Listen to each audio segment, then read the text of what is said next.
Bismillahirrahmanirrahim. Assalamualaikum warahmatullahi wabarakatuh. Apa kabar teman-teman semuanya? Semoga selalu sehat dan berada dalam lindungan Allah Subhanahu wa taala. Amin. Nah, kita di sini dari kelompok 7 akan menjelaskan sedikitnya tentang gelombang cahaya. Nah, anggotanya di sini ada saya sendiri, Dalfa Darul Wasilah, yang akan menjelaskan tentang polarisasi. Ada Sofia Nur Ajizah yang akan menjelaskan tentang interferensi, dan ada Zikri yang akan menjelaskan tentang difraksi.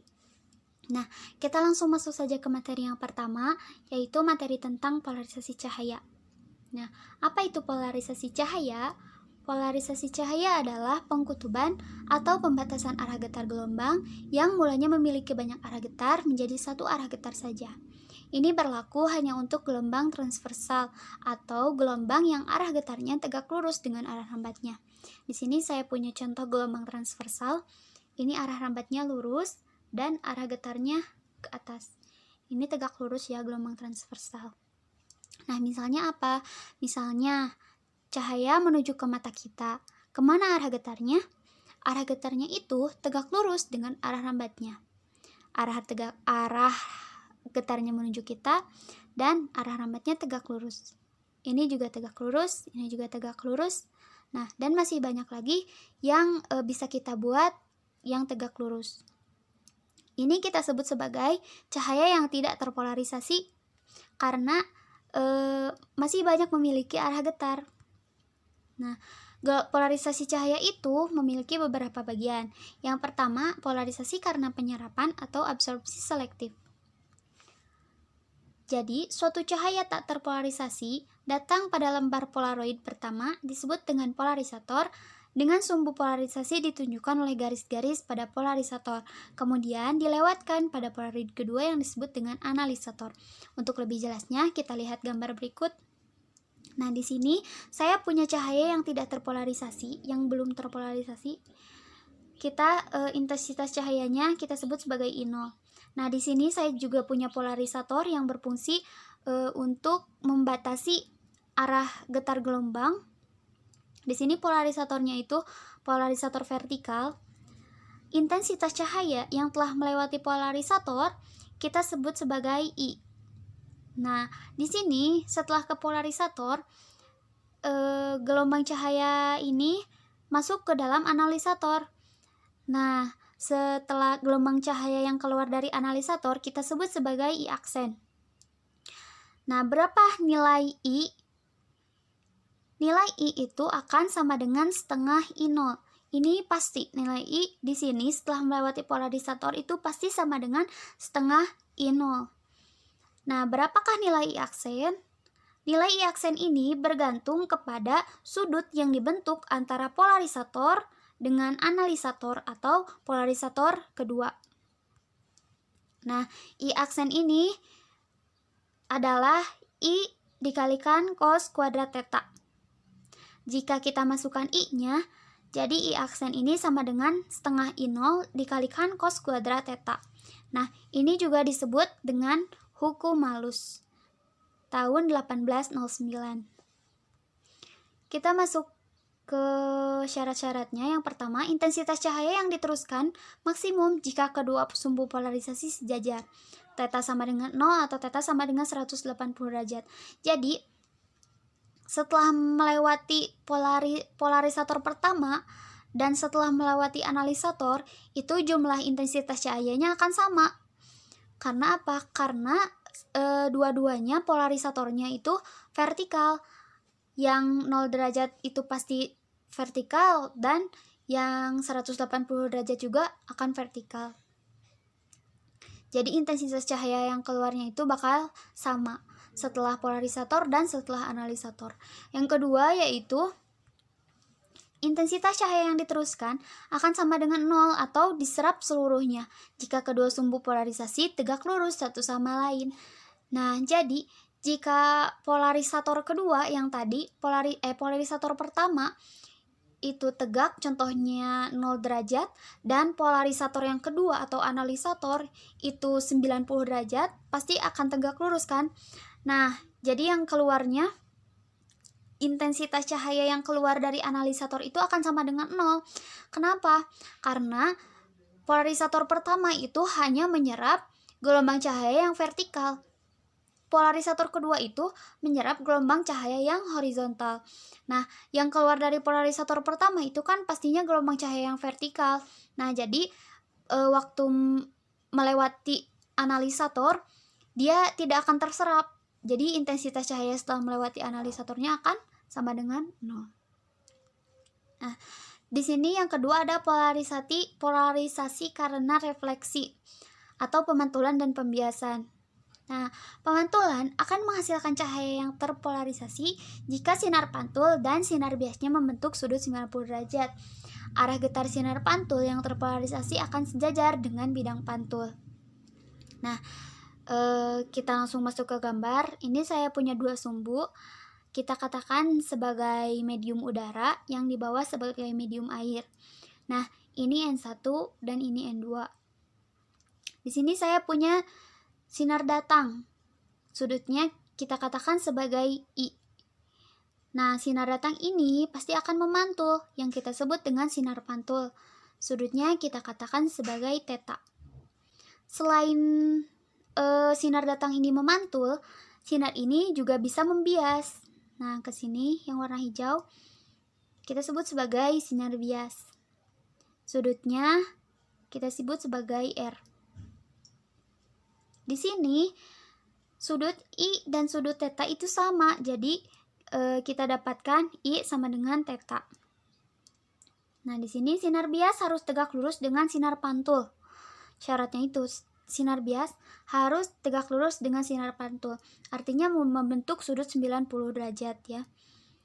Theta ditambah 90 derajat ditambah R sama dengan 180. Oke, kita buktikan di sini ada theta ditambah ini kan sinar pantul dan sinar bias tegak lurus. Jadi mereka membentuk sudut 90 derajat ditambah sudut R itu harus sama dengan 180. Benar ya? Nah, jadi di sini kita dapatkan theta ditambah R sama dengan 180 dikurang 90. Nah, tetanya kita ganti dengan I. Dan 180 dikurangi 90 itu 90. Jadi kita dapatkan R sama dengan 90 derajat min I. Lalu yang kedua, N1 sin I sama dengan N2 sin R. Nah, ini N1 kan I ya sudutnya, dan N2 ini R. N1 sin I sama dengan N2 sin R-nya kita ganti dengan 90 derajat dikurangi 1. Jadi N1 sin I sama dengan N2 cos I. Jika kita ingat ke dalam pelajaran trigonometri ya, jadi sin 90 dikurangi I itu sama dengan cos I. Nah, di sini saya menuliskannya seperti ini. Sin I per cos I sama dengan N2 per N1. Sin I per cos I ini kita sebut sebagai tan I kalau dalam trigonometri ya. Coba dibuka-buka lagi bukunya. Sama dengan N2 dikurangi N1. Nah, di sini merupakan hukum Brewster tahun 1781 sampai 1868. Selanjutnya yaitu polarisasi karena hamburan. Nah, teman-teman pernah berpikir gak kenapa sih langit itu warnanya biru kalau siang hari, pagi hari atau siang hari? Nah, kalau sore hari atau mau maghrib itu kan warnanya itu suka agak kemerah-merahan gitu ya. Nah, jawabannya itu karena hamburan. Jika cahaya dilewatkan pada suatu medium, partikel-partikel medium akan menyerap dan memancarkan kembali sebagian cahaya itu. Penyerapan dan pemancaran kembali cahaya oleh partikel-partikel medium ini dikenal sebagai fenomena hamburan. Jadi hamburan itu jika ada cahaya dilewatkan pada medium, nah oleh medium itu diserap tetapi dipancarkan kembali cahaya tersebut, itu merupakan sebuah hamburan. Nah, jawaban yang tadi yang langit kenapa berwarna biru atau berwarna kemerah-merahan? Nah, sebelum sampai ke bumi, cahaya matahari telah melalui partikel-partikel udara di atmosfer sehingga mengalami hamburan oleh partikel-partikel di atmosfer itu. Oleh karena cahaya biru memiliki panjang gelombang yang lebih pendek daripada cahaya merah, maka cahaya itulah yang lebih banyak dihamburkan dan warna itulah yang sampai ke mata kita. Nah, jadi matahari ini memberikan sinar warna putih yang dihamburkan oleh molekul udara ketika memasuki atmosfer bumi. Sinar biru dihamburkan lebih banyak dari warna lain sehingga langit tampak berwarna biru. Beda lagi ketika matahari terbenam. Matahari terbenam itu kan berada di kerendahan langit. Cahaya dari akhir spektrum biru dihamburkan. Matahari terlihat berwarna kemerahan karena warna dari akhir spektrum lewat ke mata kita, tetapi warna birunya lolos. Proses penghamburannya terjadi menjelaskan polarisasi cahaya langit. Nah, yang selanjutnya yaitu pemanfaatan polarisasi dalam teknologi. Banyak sekali pemanfaatan polarisasi dalam teknologi. Ini salah satunya ada kacamata Ray-Ban. Nah, jadi kacamata Ray-Ban ini bertujuan agar sinar yang keluar dari kacamata Ray-Ban telah terpolarisasi dan intensitas cahaya mengecil, tidak mengakibatkan silau. Jadi, tujuan dari kacamata ini supaya ketika kita keluar rumah itu tidak silau ya oleh matahari. Yang kedua ada filter pada fotografi. Nah, penggunaan filter pada fotografi memungkinkan mendapatkan gambar yang lebih jelas dengan mereduksi cahaya yang tidak diperlukan. Yang selanjutnya ada kacamata 3D atau 3 dimensi. Kacamata 3D ini memiliki filter Polaroid. Tiap filter memiliki sumbu polarisasi yang berbeda. Satu horizontal, yang satu vertikal. Hasil penyusunan proyektor dan filter itu ialah bahwa mata kiri menyaksikan film dari proyektor kanan dan sebaliknya, mata kanan menyaksikan dari proyektor yang kiri. Hal ini akan memberi kesan kedalaman gambar 3D. Jadi seperti itu ya konsepnya kacamata 3D. Yang selanjutnya yaitu kaca mobil. Nah, kaca mobil ini umumnya berwarna hitam, biru atau hijau tua. Kaca tersebut diberi lembaran plastik Polaroid, sehingga sinar matahari yang keluar dari kaca sudah terpolarisasi dan intensitasnya mengecil. Supaya pas waktu mengendarai mobil itu kan kalau siang suka panas. Nah, jadi tidak silau kita melihat jalan, itu tidak silau. Nah, yang ke selanjutnya ada LCD atau Liquid Crystal Display. Liquid Crystal Display, sekarang dikenalnya LCD ini sudah banyak digunakan, mulai dari jam digital, layar kalkulator, sampai layar televisi. LCD dapat ditafsirkan sebagai alat peraga kristal cair. Mengandung dua filter polarisasi yang saling menyilang dan didukung oleh satu cermin. Nah, biasanya polarisator yang saling menyilang merintangi semua cahaya yang melewatinya. Di antara kedua filter tersebut ada lapisan kristal cair. Di samping energi listrik, perangkat ini dipadamkan. Kristalnya memutar sinar-sinar yang powerful dengan menyusun sudut 90 derajat. Sinar yang berputar tersebut kemudian dipantulkan oleh cermin sampai peraga terlihat berwarna putih. Nah, kita masuk ke contoh soal. Contoh soal yang pertama ada cahaya terpolarisasi acak dikenakan pada polarisator bersumbu transmisi vertikal. Cahaya yang keluar dari polarisator dilewatkan pada analisator dengan arah sumbu transmisi 60 derajat terhadap sumbu transmisi polarisator. Perbandingan intensitas cahaya yang keluar dari analisator terhadap intensitas cahaya yang masuk polarisator adalah. Nah, kita langsung gambarkan saja jawabannya. Nah, di sini saya punya cahaya yang tidak terpolarisasi ya. Nah, lalu cahaya tersebut masuk ke polarisator dan yang kedua masuk ke analisator. Analisatornya ini membentuk sudut 60 derajat terhadap polarisatornya, kurang lebih seperti inilah ya. Nah, yang belum memasuki polarisator kita namakan dengan I0. Yang sudah keluar dari polarisator kita namakan dengan I, dan yang keluar dari analisator kita namakan dengan I aksen. Ini polarisator dan ini analisator. Nah, di sini kan theta yang dibentuk analisator terhadap polarisator itu 60 derajat ya. Nah, kita tahu kalau I aksen itu rumusnya sama dengan I dikalikan cos kuadrat theta. Nah, I ini yang tadi kita masukkan seperti yang saya jelaskan tadi, I di sini itu pasti nilainya sama dengan setengah I0. Setengah dari I di sini. Kan ini sudah sudah terserap ya sebagian. Jadi nilai I itu pasti sama dengan I0. Nah, kita masukkan I aksen sama dengan setengah I0 dikalikan cos kuadrat dikali 60. I aksen sama dengan setengah cos kuadrat dikali 60 itu setengah ya. Cos 60 itu setengah. Setengah dikuadratkan jadi 1/4.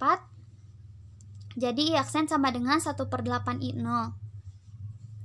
Nah, jadi perbandingannya di sini I aksen berbanding I0 sama dengan 1/8. Nah, mungkin itu saja yang dapat saya sampaikan. Selanjutnya akan disampaikan oleh rekan saya, Sofia Nur Ajijah. Perhatikan fenomena berikut. Pertama, gelembung sabun. Pada permukaan gelembung sabun terdapat warna seperti pelangi. Kemudian, fenomena yang kedua, yakni fenomena langit sore yang berawan. Cahaya matahari tampak membentuk seperti garis lurus. Kemudian, fenomena yang ketiga adalah pada permukaan sidi, juga muncul warna seperti pelangi. Kemudian, fenomena yang keempat, ada tumpahan minyak di jalan. Mungkin kalian pernah melihat, seperti ada warna pelangi di sana. Kenapa hal tersebut bisa terjadi? Nah, seperti bahasan kita kali ini mengenai interferensi cahaya. Apa itu interferensi cahaya? Interferensi cahaya akan terjadi apabila ada minimal 2 sumber gelombang cahaya yang datang bersamaan menuju pada suatu lokasi yang sama. Gejala interferensi cahaya akan menunjukkan pola terang ataupun pola gelap. Syarat hasil interferensi cahaya supaya terlihat jelas ada 2. Yang pertama, yakni kedua sumber cahayanya koheren. Yang kedua, memiliki amplitudo yang hampir sama. Nah, bagi yang belum tahu apa itu koheren, jadi yang bersifat koheren itu adalah suatu gelombang cahaya akan memiliki fase yang sama atau beda fasenya itu tetap pada waktu ataupun jarak yang sama. Nah, perhatikan ilustrasi berikut. Pada gelombang yang berwarna ungu yang di bawah, gambarnya tampak lebih rapi karena ini koheren, memiliki fase yang sama pada jarak atau waktu yang sama. Sementara inkoheren itu gambarnya berantakan dan cenderung ada yang lebih panjang, yang merah lebih panjang lagi. Kemudian yang ungu dan yang biru itu mereka sama tetapi tidak saling koheren. Nah, kelima gelombang ini tidak saling koheren. Maka apabila suatu gelombang tidak saling koheren, itu hasil interferensi cahayanya akan sulit diamati. Nah, berikutnya ada beberapa jenis interferensi cahaya, interferensi celah ganda, interferensi lapisan tipis, kemudian cincin Newton. Nah, mengenai interferensi celah ganda, nanti akan ada percobaan. Nah, percobaan ini dilakukan oleh Thomas Young, diatur oleh beliau sedemikian rupa, maka kita akan bisa mengamatinya di layar. Nah, di sini ada keterangannya. Yang pertama ada sumber cahaya, celah ganda, dan layar. Akan tampak pada layar pola terang dan juga pola gelap. Nah, dan ini adalah celah gandanya, celah 1 dan celah 2. Ini merupakan interferensi untuk interferensi saat maksimum, dan ini adalah interferensi saat minimum. Kalau interferensi maksimum dia akan tampak terang, sedangkan pada interferensi minimum dia akan tampak gelap. Di sini ada beberapa gelombang yang kemudian melewati dua celah S1 dan S2, sehingga ada beberapa sumber yang saling berinterferensi. Kemudian tampak di layar atau screen minimum dan maksimum, interferensi minimum dan interferensi maksimum. Kemudian jika kita lihat pada muka gelombangnya, akan tampak seperti ini gelombang cahaya yang tadi.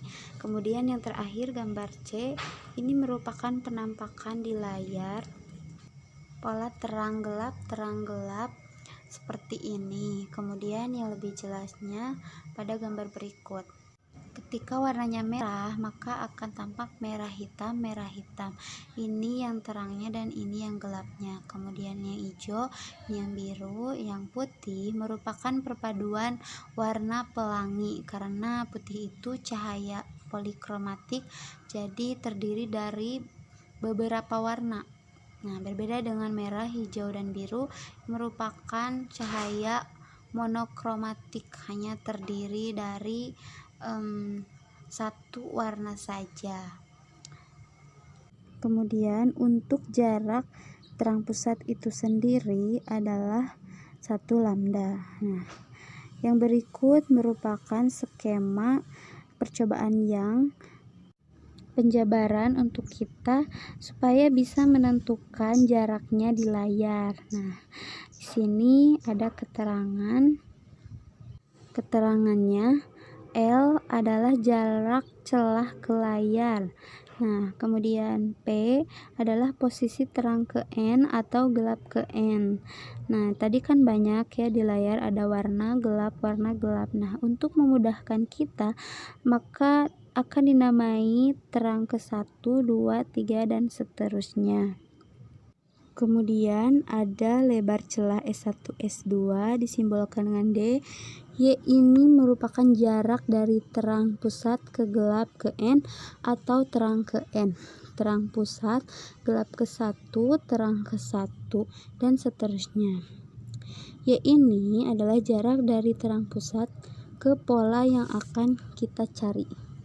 Ini untuk terang ke N, gelap ke N, dan seterusnya untuk Y. Nah, X adalah selisih lintasan cahaya sumber 1 dan sumber 2. Jadi kita bisa menentukan panjang gelombang ketika sudah diketahui X-nya, selisih lintasan kedua sumber. Nah, X-nya ini adalah panjang S2P dikurangi dengan S1P. Nah, panjangnya akan sama karena ini sejajar. Kemudian jika ditarik garis lurus yang berwarna biru ini tegak lurus, maka kedua garis ini akan sejajar. Nah, kemudian ada persamaan X sama dengan X sama dengan D sin theta. Nah, theta di sini adalah sudut yang terletak antara kedua celah atau kedua sumber. Nah, di mana di tengah-tengahnya kita tarik garis lurus ke titik P sesuai polanya. Kita ambil pola terang di sini akan membentuk sudut theta. Nah, sudut ini yang tegak lurus sesuai konsep kesebangunan, maka sudut yang terletak di sini akan besarnya itu sama dengan theta di sini, tegak lurus. Nah, garis miring ini untuk segitiga yang kecil. Untuk mencari X, kita bisa menggunakan trigonometri untuk mencari X, di mana sin theta itu kan depan per miring.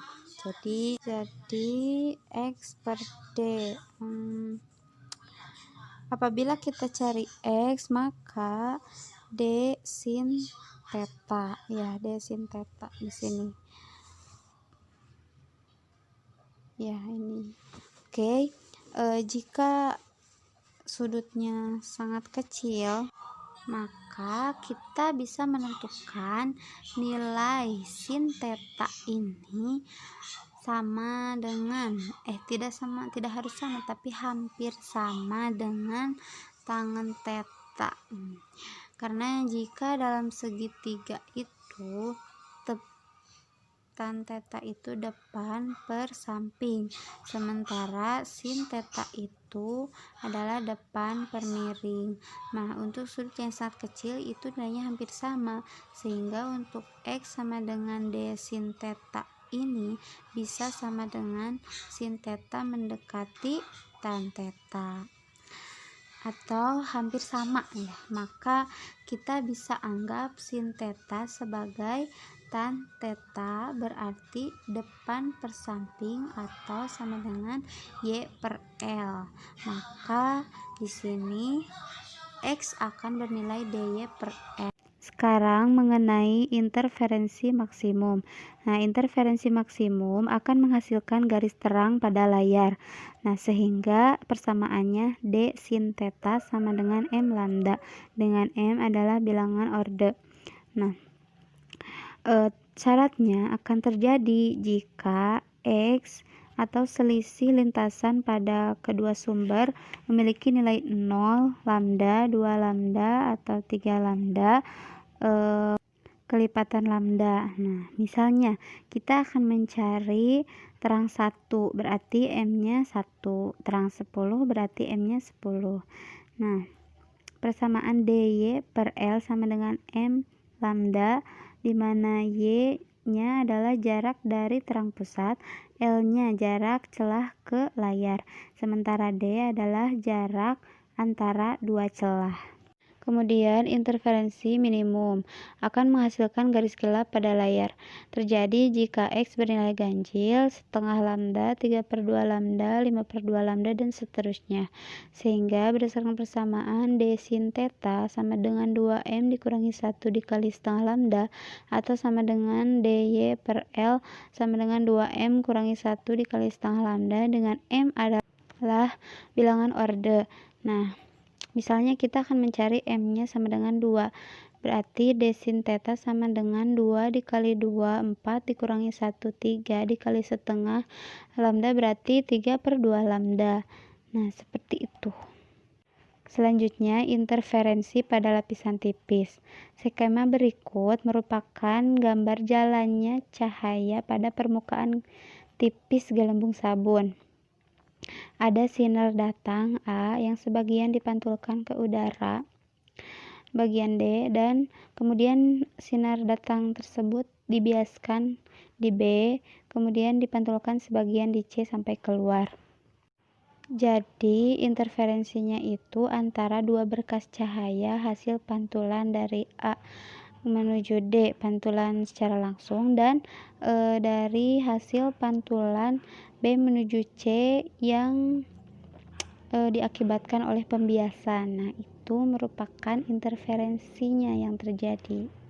Keterangannya, theta 1 adalah sudut datang dari udara menuju permukaan gelembung sabun. Theta 2 merupakan sudut bias pada permukaan gelembung sabun. D adalah ketebalan lapisan tipis. N1 adalah indeks bias medium 1. Kita sebut adalah udara. Nah, N2 adalah indeks bias medium 2. Kita anggap sebagai permukaan gelombang sabun. Kemudian, agar dua berkas cahaya panjangnya sama, maka kita harus mencari selisih lintasan cahaya yang disimbolkan dengan X. Nah, cara mencarinya adalah panjang A ke B ditambah panjang B ke C dikurangi panjang A ke D. Itu merupakan selisih lintasan cahayanya. Sehingga kita bisa tahu pada lambda berapa interferensi maksimum atau minimum itu terjadi. Selanjutnya, interferensi maksimum dan minimum pada lapisan tipis. Nah, interferensi maksimum terjadi jika X atau nilai selisihnya itu setengah lambda, 3/2 lambda, 5/2 lambda, atau seterusnya. Sehingga X sama dengan 2M dikurangi 1 dikali setengah lambda, atau sama dengan 2N D cos theta 2 sama dengan 2M dikurangi 1 dikali setengah lambda. Interferensi minimum terjadi jika nilai X atau selisihnya tadi 0, lambda, 2 lambda, dan seterusnya. Sehingga persamaannya X sama dengan M lambda atau 2N D cos theta. Yang kedua itu sama dengan M lambda dengan M masing-masing untuk orde maksimum terang 1, 2, 3 dan untuk minimum gelap sama dengan 0, 1 dan seterusnya. Yang terakhir mengenai cincin Newton. Nah, fenomena cincin Newton ini pertama kali diamati oleh Pak Newton, ilmuwan pada zaman dahulu. Nah, kenapa disebut cincin? Karena berbentuk lingkaran ketika diamati di mikroskop. Nah, polanya pun berwarna kuning hitam melingkar seperti cincin. Nah, selanjutnya di sini ada skema cincin Newton tersebut. Di sini ada skema untuk permukaan yang dikenai cahayanya. Kalau pada lapisan tipis tadi dikenai hanya satu lensa, sementara di sini ada dua lensa, yakni lensa cembung dan lensa plan paralel. Prosesnya hampir sama pada lapisan tipis, di mana ada cahaya yang datang kemudian dibiaskan, tetapi di sini dibiaskan oleh lensa cembung. Nah, dari lensa cembung itu dibiaskan dan diteruskan kepada lensa kaca plan paralel. Maka interferensinya terjadi antara pantulan dari lensa cembung dengan pantulan dari kaca plan paralel. Nah, di sini ada keterangannya R besar dan R kecil. Nah, R besar adalah jari-jari kelengkungan lensa. Nah, sedangkan R kecil merupakan jari-jari hasil interferensi pola terang atau pola gelap yang diukur dari pusat. D adalah jarak antara lensa cembung dan kaca plan paralel.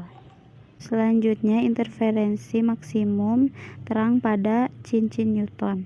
Persamaannya RT merupakan jari-jari terang sama dengan akar panjang gelombang yang digunakan dikali R jari-jari lensa cembung dibagi N indeks bias medium lensa dikali M orde 0, 1, 2 ditambah 1/2. Interferensi minimum atau gelap persamaannya RG jari-jari gelap sama dengan akar panjang gelombang yang digunakan dikali R jari-jari lensa dikali M orde 0, 1, 2 dan seterusnya N dibagi N indeks bias medium lensa. Berikutnya pembahasan soal. Tentukanlah tebal lapisan minimum yang dibutuhkan agar terjadi interferensi maksimum pada sebuah lapisan tipis yang memiliki indeks bias 4/3 dengan menggunakan panjang gelombang 5600. Diketahui indeks biasnya N sama dengan 4/3, panjang gelombang yang digunakan 5600, maka untuk mencari D kita gunakan 2 kali M ditambah 1 dikali 1/2 lambda dibagi 2N kali cos R. Supaya tebal lapisan minimum dengan M sama dengan 0 dan cos R sama dengan 1, maka diperoleh D sama dengan 2 kali 00 ditambah 11 dikali 1/2 lambda, maka hasilnya 1/2 lambda, kemudian dibagi 2 kali 4/3, 4 kali 2 8 dibagi 3 8/3, kemudian kali silang jadi 3/16 dikali panjang gelombang 5600 sehingga hasilnya menjadi 1050 Armstrong. Nah, itulah paparan tentang interferensi cahaya. Assalamualaikum warahmatullahi wabarakatuh. Perkenalkan, nama saya Zikri Aulia Gifari dan kali ini saya akan menerangkan tentang difraksi. Difraksi cahaya yaitu kecenderungan suatu gelombang cahaya saat dilewatkan pada celah yang sempit untuk menyebar ketika merambat. Pola difraksi pada celah tunggal dijelaskan oleh prinsip Huygens Menurut Huygens, setiap titik pada bagian gelombang cahaya berfungsi sebagai sumber sekunder gelombang cahaya, sehingga cahaya dari satu bagian celah dapat berinterferensi dengan cahaya dari bagian celah yang lain. Cahaya yang dilewatkan pada celah sempit akan menyebar menjadi bagian-bagian kecil cahaya dan memiliki sifat seperti gelombang cahaya yang baru. Sifat difraksi pada cahaya dapat diamati dengan melihat pola interferensi pada layar yang dipasang di belakang celah. Difraksi cahaya dapat diamati dari dua percobaan, yaitu difraksi cahaya pada celah tunggal dan difraksi cahaya pada kisi. 1. Difraksi cahaya pada celah tunggal. Difraksi cahaya pada celah tunggal mengikuti penjelasan dari prinsip Huygens. Setiap bagian cahaya pada celah akan menjadi cahaya baru yang dapat saling berinterferensi. Hasil interferensi ini dapat terlihat polanya pada layar di belakang celah, seperti gambar berikut, gambar A dan B. 2. Difraksi cahaya pada kisi. Difraksi cahaya pada kisi termasuk pada difraksi cahaya celah majemuk. Kisi adalah susunan celah yang sejajar dan memiliki ukuran yang sama. Kisi dapat dibuat dengan membuat goresan pada lempeng kaca atau logam menggunakan ujung intan. Apabila cahaya monokromatis dilewatkan pada lempeng kisi, maka akan terbentuk pola difraksi berupa pola gelap dan terang pada layar, seperti gambar di bawah berikut. A. Ilustrasi dan penjelasan fenomena percobaan celah tunggal. Pola interferensi dihasilkan dari celah ganda. Kita juga dapat menghasilkan pola interferensi dengan celah tunggal yang lebar celahnya mendekati 1, tidak lebih kecil atau lebih besar, seperti gambar berikut. Syarat terjadinya garis gelap ke M adalah D sin theta sama dengan M lambda. M sama dengan 1, 2, 3. Untuk sudut 0 yang kecil berlaku PD sama dengan PD per I sama dengan M lambda. Syarat terjadinya garis terang ke M adalah D sin theta sama dengan M tambah setengah kali lambda. Untuk sudut theta yang kecil berlaku PD per I sama dengan M plus setengah kali lambda. Difraksi Fraunhofer celah tunggal. Kondisi untuk interferensi destruktif oleh cahaya dari titik yang terpisah sejauh A per 2 sin theta sama dengan lambda per 2. Kondisi untuk interferensi destruktif oleh cahaya dari titik yang terpisah sejauh A per 4, persamaannya adalah A per 4 sin theta sama dengan lambda per 2.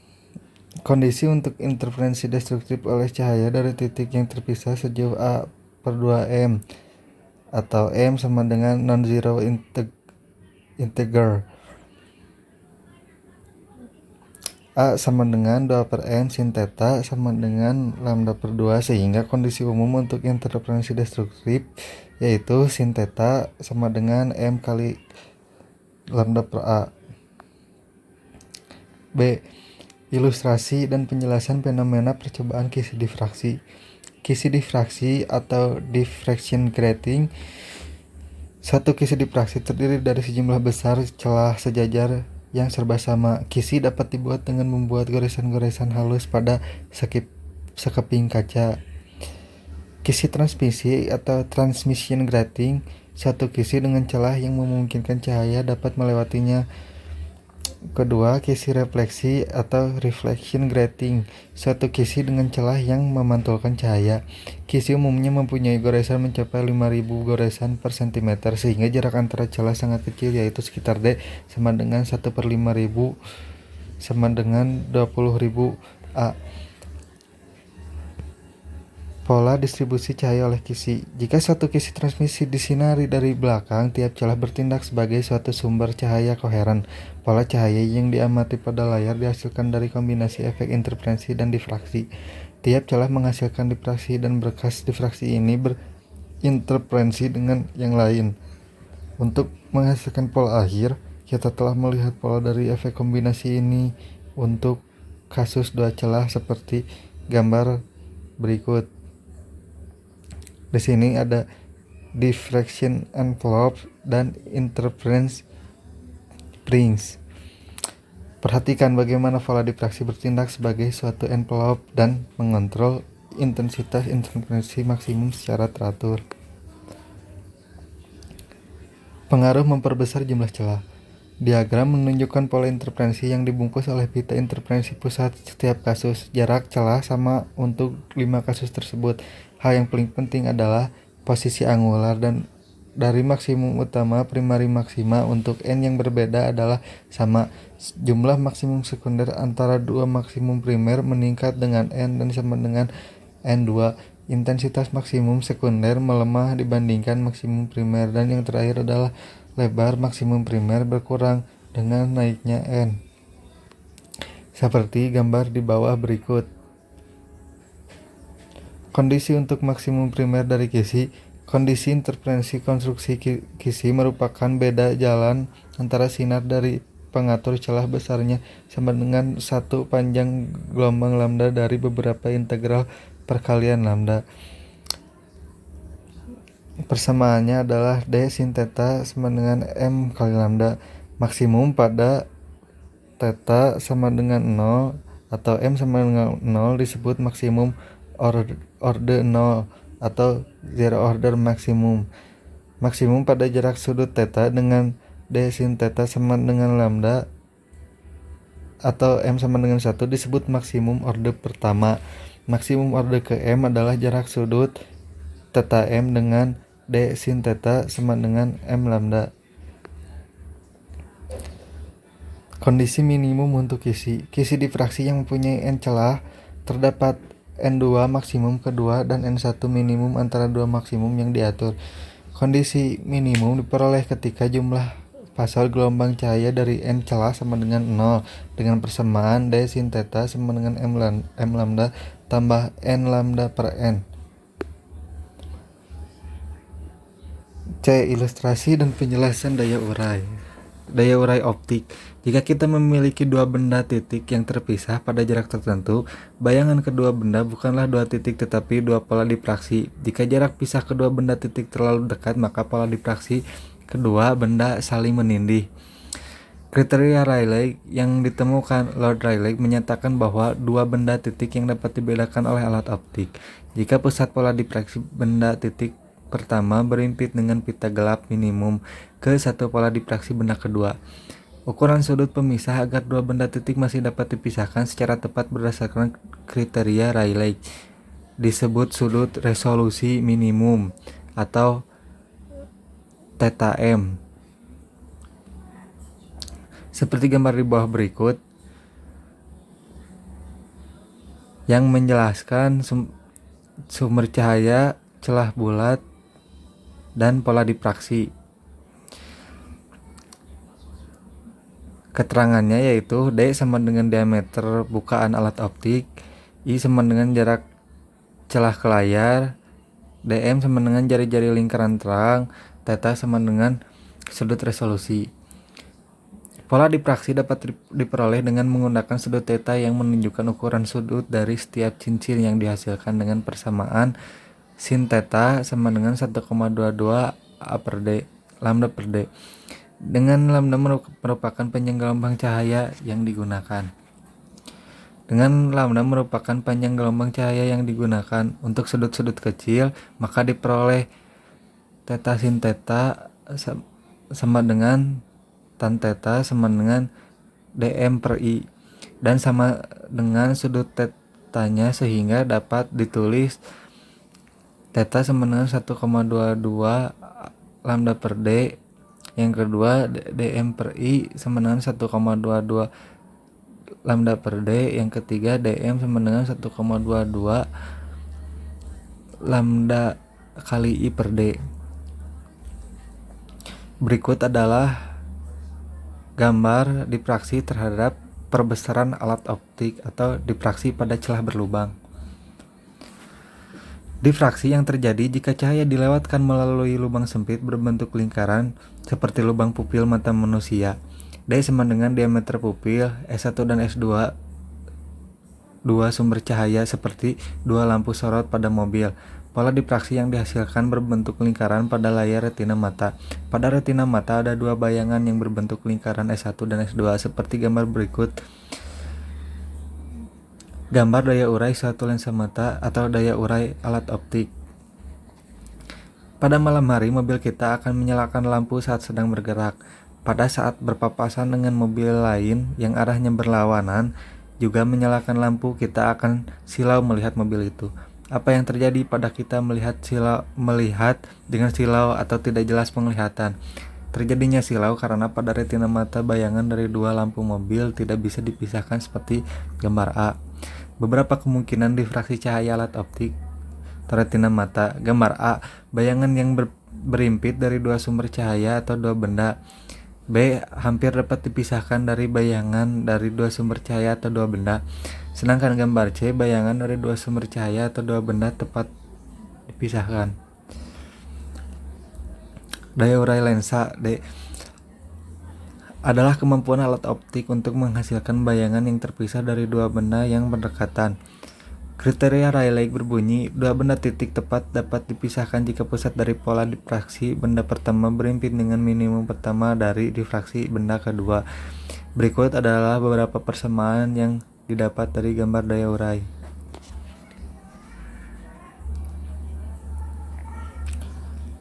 Penerapan difraksi dalam teknologi. Cahaya adalah media utama untuk menyampaikan dan menerima informasi dari dan menuju benda-benda di seluruh alam semesta secara visual. Teori tentang karakteristik cahaya tidak terlepas dari kajian ilmuwan terdahulu yang menemukan bahwa cahaya memiliki sifat dualisme, yaitu bersifat sebagai partikel dan gelombang. Salah satu karakteristik cahaya sebagai gelombang adalah cahaya dapat dilenturkan. Ciri inilah yang disebut difraksi cahaya. Konsep difraksi cahaya sangat menguntungkan sehingga dimanfaatkan sebagai aplikasi pada bidang kesehatan, diantaranya adalah LASIK, laser in situ keratomiolysis, optogenetika, dan pengukuran diameter rambut manusia. Pada operasi LASIK, difraksi cahaya digunakan untuk mengukur diameter pupil mata pasien. Pada optogenetika, difraksi cahaya digunakan untuk menyebarkan cahaya pada sel saraf otak untuk penyembuhan pasien dengan penyakit saraf stroke, Alzheimer, dan PTSD (Post Traumatic Stress Disorder).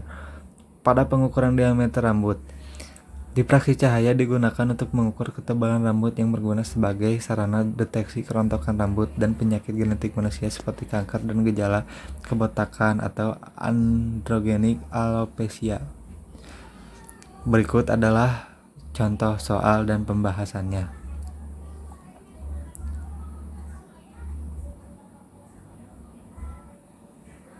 Sekian dari kami, mohon maaf bila ada kesalahan. Wassalamualaikum warahmatullahi wabarakatuh.